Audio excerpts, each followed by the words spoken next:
Coming up, Supersize versus Superskinny goes deep to examine the reasons behind dangerous eating behaviour. We hear from an obese American for whom every day is a living hell. Don't wait until it's too late, because you'll die. The recovery course for our anorexics gets tougher than ever. That's not enough for lunch. Anna Richardson's quest for the body beautiful reaches the bottom line. And in our feeding clinic, Supersize Scott, the midnight muncher... I just love food too much. ...and super skinny Emma... Maybe I'm just a bit of a control freak. ...will be swapping diets for 5 days. And Dr. Christian Jessen will be forcing them to confront the causes of their extreme eating. It's no longer about what you're eating. It's now about what's eating you.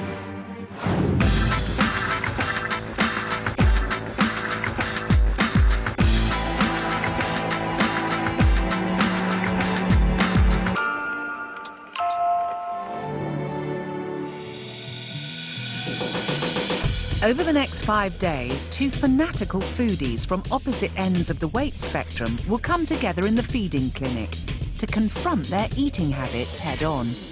Entering the diet den this week are Scott, the unstoppable eating machine, Quite a big fan of meatballs. and health freak Emma. Last night I really didn't like what I had, so... It doesn't matter, eat the damn stuff. And there'll be no place to hide as Dr. Christian ensures they face up to the real reasons behind their disastrous diets. It's shocking. 38-year-old Emma is so obsessed with healthy eating that she's actually wasting away. When looking in the mirror, I guess I just see a stick insect, really. Just something really thin arms, thin legs. I don't really like what I see. As a full-time mum, life is a constant whirlwind. We're getting all dizzy. But Emma has a strict discipline policy on her diet. I think food is probably something I control where everything around me is chaotic. Emma will spend the next 5 days in the feeding clinic. She's already had a full medical to ensure she's up to the challenge. 163 centimetres tall. The minimum healthy weight for a woman of 5'4" is about 7 stone 10 pounds. 85 pounds. Emma barely tickles the scales at 6 stone 1, which means she's nearly 2 stone underweight. So, Emma, your BMI actually was even lower than I imagined. It's 14.5, which is alarmingly low. You know, this is almost ill BMI, because being at this weight will absolutely lead you to a very, very high risk of osteoporosis. I think my diet's just really healthy. There's not an awful lot of... Hold on. Your diet's really healthy. Yeah. Why is your BMI 14.5 if you're on a healthy diet? 38-year-old Emma's got an unhealthy obsession with healthy food. She is very, very self-conscious about the food that she eats. Probably a routine that needs to be cracked, really, if she's going to put the weight on. I don't know what stops me. I suppose I'm just set in my ways and I just do the same thing. I suppose it's quite controlled, really. Maybe I'm just a bit of a control freak. Emma needs a big helping hand when it comes to letting go of control over her diet. And we've got just the man for the job, her Supersize opponent, Scott. For 23-year-old record shop assistant Scott, food is the soundtrack to his life. He just doesn't know when to stop. I definitely love food. I've been brought up to enjoy food, so I always enjoy what I eat, which is probably my downfall as well.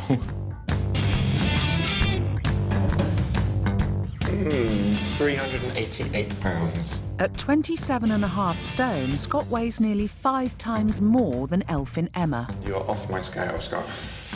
And his whacking great waistline of 63 inches is a frightening 40 inches bigger than Emma's.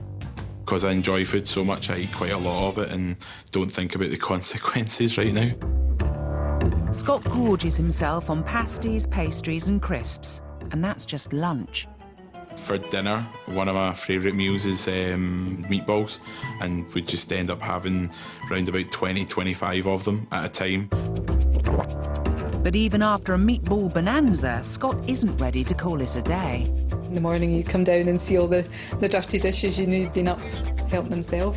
Usually at night time when I'm snacking after my dinner, I can end up going through about 4 or 5 bags of crisps, half a packet, maybe a full packet of biscuits, a couple of bars of chocolate or something. Scott's unstoppable midnight munching has left him with a monster-sized BMI of 58, meaning he is morbidly obese. Are you worried about the health side of things? Yeah, definitely. My dad, my granddad as well, developed diabetes, high blood pressure and things like that, and the fact that I'm only 23 and a bit worrying. If you're the size that you are, it's going to be very, very hard to treat your high blood pressure, and that will lead to heart attacks. And Scott's weight puts a strain on his heart in another way too. I feel that my weight affects relationships because people see me and they don't really see me as the buff-looking guy. They see me as, oh, there's that fat guy in the corner type thing. There might be a 21-stone weight difference between them, but by swapping diets for 5 days, our two opponents will learn valuable lessons from each other as they're forced to confront their own distorted attitudes to food. The waiting's over. It's time for Supersize to meet Superskinny. How are you? Scott. What's your name? Scott. Scott and Emma. Awesome. Scott and Emma have provided detailed food diaries, and to get to the guts of their diet problems, Christian's going to show them exactly what a week's worth of each other's food looks like. All right, Emma, we're going to start with you, and we're going to start with your breakfast. Let's have a look what you tend to eat for breakfast. Cereal with some fruit and toast as well. So does this make up a whole breakfast? Yeah. Cereal and toast? No, it's not, is it? No, don't fib to me, Emma. All right, so you're going to call out already. Tell me your breakfast, really. Either or, either cereal or toast. This is the start of your portion control, isn't it? It's always either or something. Let's go on to lunches. Maybe they get a bit better. Here we go. Is that all you would have for a lunch? It would be a bagel or a pita bread? Yeah. And that's it? Yeah. Nothing more? No. How do they compare to yours, do you think? I think they're quite small compared to mine. OK, well, let's go on to dinners. Pasta or vegetables? Looks like some potato. So you're pretty convinced that you're eating a healthy diet, aren't you? Mm-hmm, yeah. Would it surprise you if I told you that this diet's actually deficient in pretty much all of the basic minerals that you need to be healthy? Yes. An average woman needs 2,000 calories a day. Emma's taking in just 1,500 calories. That's a weekly undereat of 2 days. While Emma digests that bad news about her diet, it's time for Scott's mighty meals to come under scrutiny. So, Scott, we're going to start with breakfast. Here we go. Where are they, Scott? Non-existent, unfortunately. Not one day do you eat breakfast? No, not at all. OK, let's hope, then, that there are some lunches. I think there might be. They've got to be. Whoa, OK.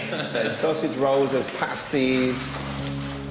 This is the point about not eating breakfasts, because you're hungry, aren't you? And your body is craving instant fix, sugary, fatty foods that are going to give you lots of energy. It's not a good thing to do, even if you're trying to lose weight. OK, let's move on to dinners. Pasta, meatballs. Is that one sitting, those meatballs? Yeah, that would be about one sitting. The really shocking thing is that that's not it for Scott. Shall we have a look at Scott's snacks? OK. You cannot possibly be hungry after dinner whilst you're snacking, can you? There's something else going on. Is it habit? Is it loneliness? Is it boredom? Think about it this week. Do you really need to be doing this? Because I suggest that you really don't. An average man needs 2,500 calories a day. Scott is getting through a jaw-dropping 4,250. That's a weekly overeat of nearly 5 days. So, from this point, you are officially now diet swapped. Your next meal will be each other's meals. Best of luck to you.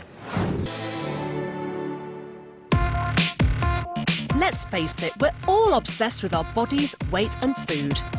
I'm Anna Richardson, and even though I've lost 2 stone in 2 years, I'm still not happy with how I look. All I see is imperfection. I've become totally hooked on getting the body beautiful, and if there's an easy, quick fix like Botox or teeth whitening, believe me, I'm up for it. But I've also signed up with a personal trainer to give my body the kickstart it needs and tackle my problem areas. One of my biggest bugbears is my bum. It's totally flat, so it'd be quite nice maybe just to lift it a little bit. Do you know what I mean? Just a bit. You know, I'm thinking J-Lo, Beyonce. Do you know what I mean? Just a little bit of a curve. Now, I know I haven't got it, But what does the perfect derriere look like? Time to ask the great British public. What do you think makes the perfect bottom? Nicely rounded.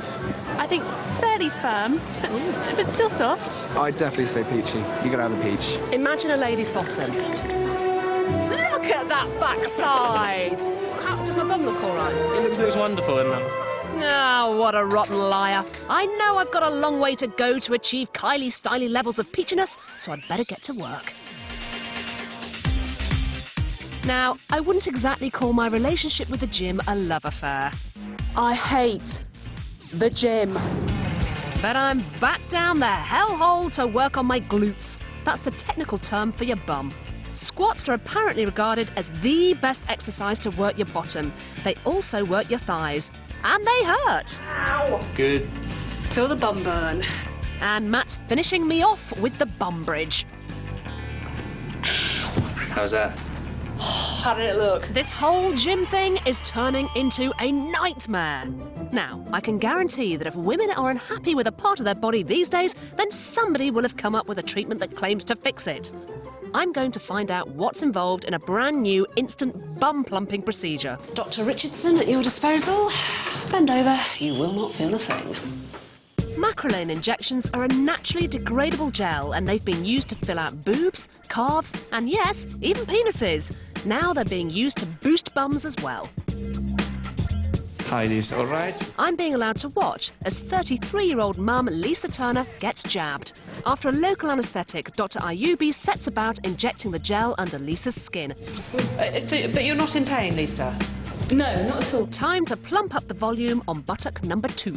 Gotta tell you, Lisa, from here, you're looking fabulous. I'm looking, Anna. Lisa's new bum will last between 12 to 18 months before the gel disintegrates. Okay. Wow. Yeah. It is definitely peachier. Lisa seems happy, but the injections can have side effects, including redness and soreness. I do think, actually, that is, the perfect quick fix. That took maybe half an hour. She has got, a really great bum. I know mine is sagging a bit, but it's definitely not for me. I've said no to big scary needles, but later I meet a woman who spent £500,000 getting the perfect body, and that includes doing it DIY.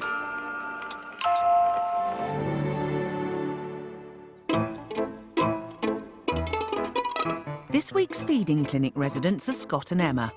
And once they've settled in, they get their first chance to sample each other's diet with a typical dinner. So for Scott, it's a jacket potato with cauliflower cheese. And for Emma, it's chips with 20 of Scott's famous meatballs.